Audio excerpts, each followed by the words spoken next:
Halo semuanya, selamat datang kembali di channel ini. Jumpa lagi dengan saya Vicky Himpong. Bagaimana kabar kalian semuanya? Aku berharap teman-teman semua di rumah bersama dengan keluarga tercinta selalu dalam keadaan yang sehat.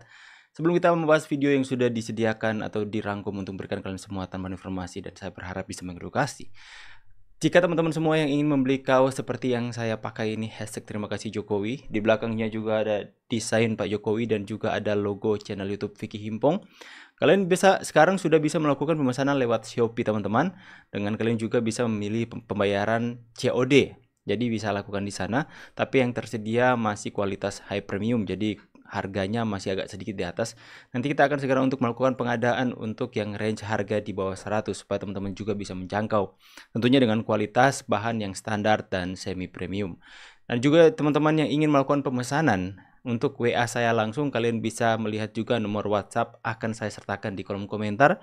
Juga kalian bisa mendapatkannya di deskripsi. Oke teman-teman ya, jangan sampai ketinggalan. Ini adalah wujud ekspresi rasa terima kasih kita kepada Pak Jokowi yang sebentar lagi mengakhiri masa jabatannya. Kita akan segera untuk bahas videonya bersama-sama teman-teman. Terlihat membiarkan para pembenci itu terus bernarasi dengan ujaran-ujaran yang tidak pantas terhadap Jokowi bahkan dengan keluarganya. Mengapa? Menurut saya, Pak Jokowi bukan tidak menanggapi.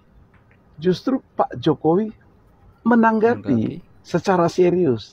Tapi cara menanggapi Pak Jokowi adalah dengan mendiamkan. Dengan seolah-olah membiarkan. Supaya mereka semua makin memperlihatkan dirinya seperti yang sekarang terjadi. Yes, betul sekali. Mereka dengan lantang menyuarakan atau membangun narasi-narasi kebohongan, narasi kebencian terhadap Jokowi. Saya ingat dalam kisah perjanjian lama, yes, Pak. Raja Daud itu yes, ada musuhnya. Musuh-musuh yang tidak suka dengan Daud ingin memerintah. Bahkan ada yang mempengaruhi anaknya untuk memberontak, Absalom kalau nggak salah. Raja Daud untuk memberontak. Ya, lalu ada seorang yang bernama Simei. Ya. Simei ini berasal dari keluarga Saul yang tidak rela tahtanya beralih dari Saul kepada Raja Daud. Ya intinya saya cerita cepat-cepat teman-teman. Simei ini teriak-teriak mengolok-olok Daud. Tapi kemudian ada salah satu panglimanya atau bisa dikatakan diibaratkan bagi kita ya rakyat. Dia mengatakan kepada Daud, ayo kita penggal saja dia. Bukan Raja Daud yang sakit hati, tapi para pengikutnya yang sakit hati dan bahkan menginginkan orang-orang yang mengolok-olok dia, yang mengutuk Daud itu dipenggal kepalanya. Akan tapi Daud mengatakan janganlah, biarlah dia seperti itu, mengutuk-ngutuk seperti itu. Pada NTN-nya ketika Raja Daud kembali menjadi raja, orang itu sujud-sujud minta ampun. Tapi tidak diapa-apakan sama Daud. Intinya ketika kita biarkan orang mengolok-olok kita, mencaci kita, mengutuk kita, biarkan saja. Biarkan kedaulatan Tuhan yang bekerja dan Tuhan pasti akan mengubah kutuk itu menjadi berkat. Dan sebaliknya, orang yang mengutuk kita, mengolok-olok kita itu akan berhadapan sendiri dengan yang Maha Pencipta. Sangat menginspirasi. Saya cuma mengingatkan, tingkat kemarahan rakyat kepada Jokowi ini sudah sangat. Koplak, rakyat yang mana ya? Asegaf ya. Rakyat yang mana yang Anda katakan? Masih saja di provokator satu ini jengkel aku teman-teman. Selalu dibawa-bawa nomor rakyat. Entah rakyat yang mana ya. Pasti bapak ini emosi. Rakyat yang mana yang marah? Bajingan kamu, tolol, anjing kamu itu. Pak, sabar Pak, jangan seperti itu Pak. Aduh, bapaknya sampai emosi. Pak sabar Pak, nggak baik juga kita lawan mereka itu dengan caci maki, nggak boleh juga pasti. Aku nggak anjur. Setiap hari ngucat Jokowi. Nggak anjurkan ya teman-teman ya. Monyet kamu itu orang mana sih? Rakyat yang mana yang marah? Anjing lo kamu lo. Mohon maaf teman-teman ya. Aduh, bisa di take down YouTube ini kalau ada kata-kata seperti ini di channel YouTube aku. Ini nggak mendidik teman-teman. Ya aduh, nggak sempat sensor lagi teman-teman. Udahlah, aku nggak mau lanjutkan ya, karena mungkin ini masih ada berapa detik. Bapak ini saya takut dia terlalu banyak mengucapkan kata-kata yang tidak pantas, dan itu mungkin akan disensor oleh YouTube, dan ya nggak baik juga. Ini juga nggak mengedukasi teman-teman. Saya tidak anjurkan kalian untuk mungkin ini bapaknya sudah terlalu jengkel teman-teman ya, karena saya pun jengkel. Cuma jangan sampai jengkel sehingga kita ingat, boleh kamu marah, tapi jangan sampai berdosa. Jangan sampai marah itu membawa kita kepada suatu hal yang tidak baik teman-teman ya. Mungkin bapak ini sudah terlalu sakit hati dan begitu jengkel dengan Faisal Assegaf, yang di media-media ketika dia diundang podcast atau di acara televisi, dia selalu mengatakan mewakili rakyat marah. Rakyat marah, entah rakyat yang mana ya. Rakyat yang mana? Bapak ini sampai emosi habis-habisan. Dan coba kita lihat komentar netizen atas video ini. Mantap, saya dukung Pak Kumis. Terima kasih Pak Kumis. Mantap Bang, saya merasa terwakili banget. Makasih Bang. Betul Bapak, terima kasih mewakili. Rakyat yang mana? Kita mencintai Pak Jokowi. Ya, itu teman-teman, ini sangat jelas teman-teman ya.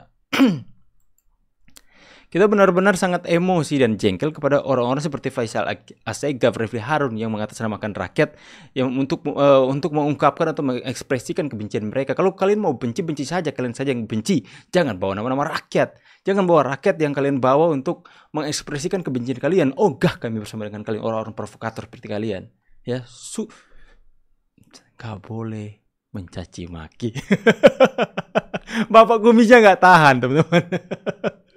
Pak Kumis nggak tahan, udah terlanjur sampai di ubun-ubun ya, sampai di ubun-ubun emosinya, makanya dia, aduh, udahlah, mungkin ya ini ekspresi yang mungkin cukup sudah nggak tertahankan lagi ya. Loh, kalian mau menyandra diri, bukan Pak Jokowi yang menyandra kalian, kalian menyandra diri, kalian maling di departemen-departemen itu, akhirnya tersandra di mata hukum. Loh, kok Pak Jokowi yang salah?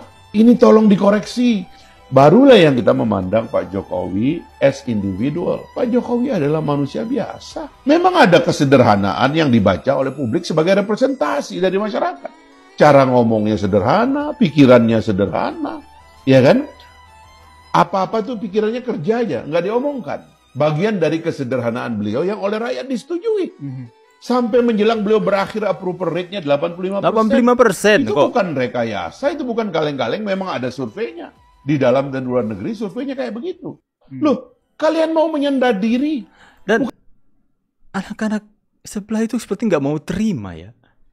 Nggak mau terima, dan mereka pakai nama-nama rakyat. Sedangkan survei di mana-mana itu hasilnya, itu ratingnya sampai 85% puas dengan apa yang dilakukan oleh Jokowi. Dan kaum sebelah ini yang kecil tapi super berisik banget ini, pakai nama rakyat, mengekspresikan amarah dan kebencian mereka pada Pak Jokowi. Kalian saja yang mati sama amarah dan kebencian kalian. Jangan bawa-bawa nama rakyat Indonesia. Pak Kumis tadi sampai emosi.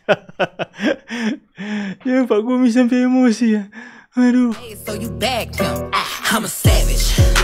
Classic, bougie, ratchet. Inikah ada buktinya ya? Aduh, kader PDIP katanya pukul sama rumah sakit. Kawal sampai tuntas ya. Jangan ya, hukum tidak boleh pandang bulu. Entah dia anggota partai, entah dia anggota DPR, apapun ya, jika sudah melakukan sebuah perbuatan yang melanggar hukum, tindak tegas tanpa harus ada pandang bulu ya. Calon bupati Tapanuli Tengah Masinton Pasaribu dilaporkan ke polisi oleh Wakil Ketua DPRD Tapanuli Tengah, Kamelia Neneng Susanti, atas kasus dugaan Masinton kekerasan. Dan Kamelia sama-sama merupakan kader PDI Perjuangan. Dalam laporan polisi disebut bahwa perkaranya adalah Masinton yang menarik baju Kamelia hingga kancing bajunya terlepas. Rekan Kamelia yang menjadi saksi menjelaskan peristiwa terjadi pada hari Minggu. Menurutnya, Masinton mempermasalahkan dirinya dan Kamelia yang dianggap tidak mendukung pencalonan Masinton di pemilihan Bupati Tapanuli Tengah. Saat dimarahi, Kamelia hanya diam namun kemudian menangis histeris. Atas peristiwa ini, korban telah melaporkan tindak yang dialaminya ke Polrestabes Medan dan saat ini masih tangkap jika terbukti ya. Bagusnya ada visum ya, kemudian tangkap. Tidak boleh hukum, tidak boleh pandang bulu.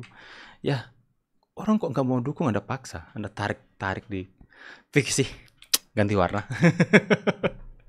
Oke teman-teman semua, hari ini kita bisa melihat bahwa ya mereka ini yang sekelompok kecil ini, yang sekian persen ini yang membenci Pak Jokowi, itu berisik banget ya, sangat berisik. Apalagi menjelang berakhirnya Pak Jokowi, ada agenda apa sebenarnya kalian ini? Jika kalian begitu berisik, kalian teriak-teriak turunkan Jokowi, turunkan Jokowi. Ini tinggal berapa hari Pak Jokowi turun? Kenapa kalian ada agenda apa? Apakah dengan Pak Jokowi turun dengan cara tidak hormat, dengan cara karena segala tuntutan yang kalian sertakan itu akan membatalkan kebijakan-kebijakan yang dibuat Pak Jokowi? Apakah kemudian Freeport akan kembali lagi ke asing? Jangan-jangan kalian itu mengikuti agenda asing. Kalian antek-antek asing, mungkin saja. Karena kalian itu mencurigakan sikap-sikap mereka ini, teman-teman ya. Di atas 85% approval rating yang sudah dikeluarkan oleh lembaga-lembaga survei yang terpercaya atas masyarakat yang puas dengan kinerja Jokowi, ada segelintir orang yang ributnya minta ampun. Seperti ada toa ya di leher mereka, teman-teman ya. Seperti ada pengeras suara toa ditelan, teman-teman. Pakai bawa nama rakyat lagi ya. Makanya Bapak tadi ya, Pak Kumis tadi sampai emosi. Sampai emosi habis-habisan, sampai keluarkan caci maki karena sudah nggak tahan dengan emosinya. Ya. Bagaimana dengan kalian semua ya? Kita boleh marah ya, boleh emosi, tapi ya saya juga tidak menganjurkan kalian untuk mengatakan caci maki ya. Kita harus menunjukkan kapasitas atau level kita berbeda dengan orang-orang seperti Faisal Assegaf itu, teman-teman. Ya, kita harus menunjukkan kelas kita berbeda dengan mereka. Biarkan mereka yang mengatakan diri mereka pintar, tapi akhlak dan budi pekerti mereka itu jongkok di bawah. Ya. Saya pamit dulu. Silahkan berikan tanggapan dan di kolom komentar. Saya pamit. See you in the next video and God bless. Bye guys.